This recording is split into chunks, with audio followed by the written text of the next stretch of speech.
Kaamerad.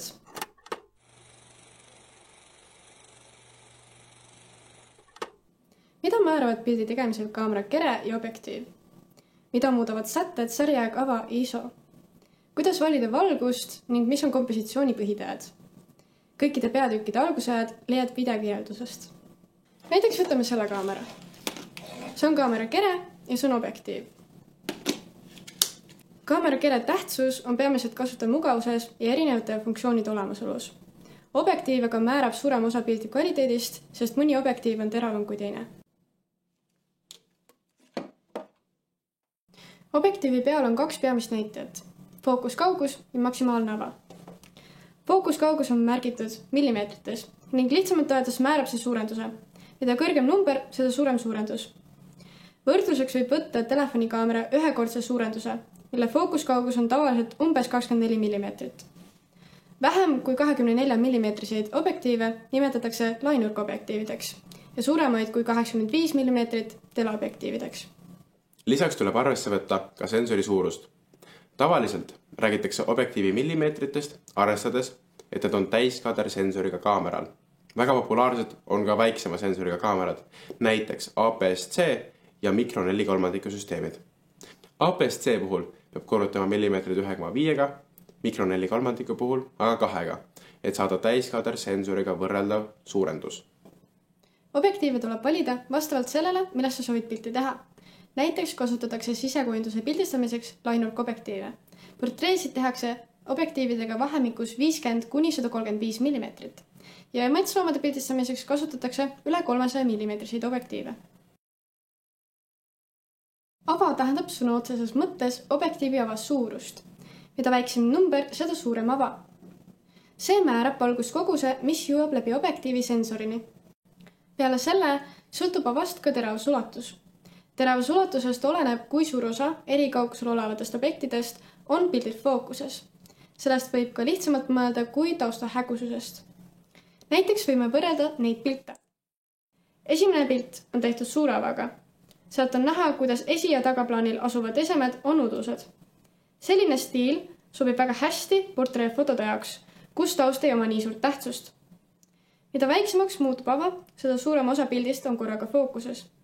See on sobiv näiteks maastikufotograafia jaoks, kus üritatakse võimalikult palju detaile säilitada. Sarjajääg määrab, kui pika aja vältel sensor valgust püüab. Pikema sarjajääga jõuab sensorini rohkem valgust, kuid liikumine võib jääda uduselt. Seega tuleb spordi või lindude jäädvustamiseks kasutada lühemat sarjajääga, aga hämaras toas on mõistlik kasutada pikemat sarjajääga. Kolmas viis pildi heledust mõjutada on ISO abil. ISO määrab, kui tundlik on kaamera sensor valgusele. Mida kõrgem ISO, sealt tundlikum on sensor. Kõrge ISO tõttu võib aga pildile jääda visuaalne müra. See tähendab, et pilt näeb välja teraline ja väiksemad detailid kaovad. Kaamera mudelist sõltub minimaalne ja maksimaalne ISO ning see, kui palju müra igal ISO tasemel tekib. Sätted on aga vaid tööriistad, mis sind aitavad.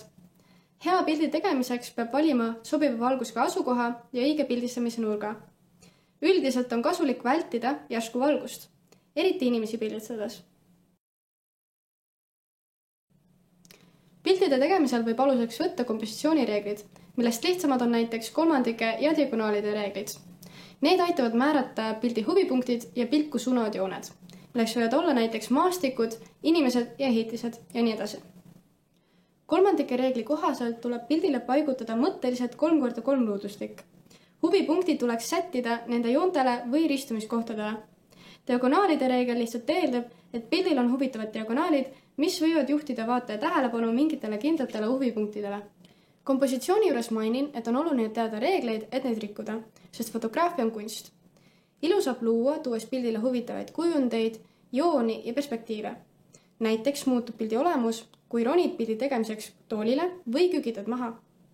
Tuleb ainult jälgida tasakaalu ja komponentide omavahelist harmooniat ning ei tohi karta katsetada midagi uut. Meie koolis saab laenutada mitmeid kaameraid, millest parimad on Sony A7 III, Sony A7 II ja Canon 750D. Sony A7 kaameratele on 4 objektiivi, 20 mm, 50 mm, 28–70 mm ja 70–200 mm. Canoni kaameral on vaid üks objektiiv, 18–55 millimeetrit.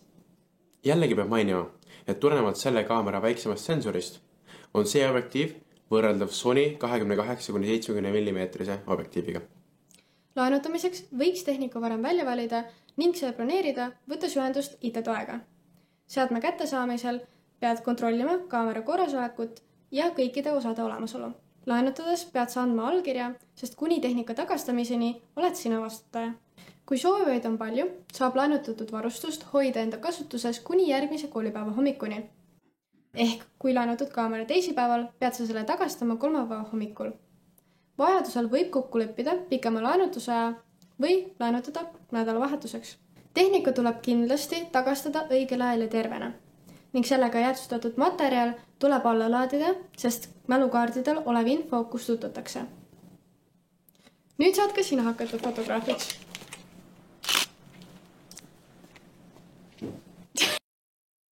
Jah, ma ütlen õiget asja, ma hakkan kahtlema endas. See on halb. Ära kahtle ennast, usalda ennast. Oi, su kõdi, liigutab väga selle kõdi. Emotsioonid peale 15 tunnist filmist. Minul ka ei olnud. 15 oli küll. Ainult mingi 11. See on nii äge, tähendab, kõik on nii äge, kõik on nii cool. Ei. Ja kui sina läheb mingi väike jump cut vahele, siis see nüüd lõpuks on fine. See on tehtud, oh my god. Korrasolekut ja kõikide osade olemasolu. Kõik on tulema. Näevad, meil on üks kord olemas, see on fine. Okei.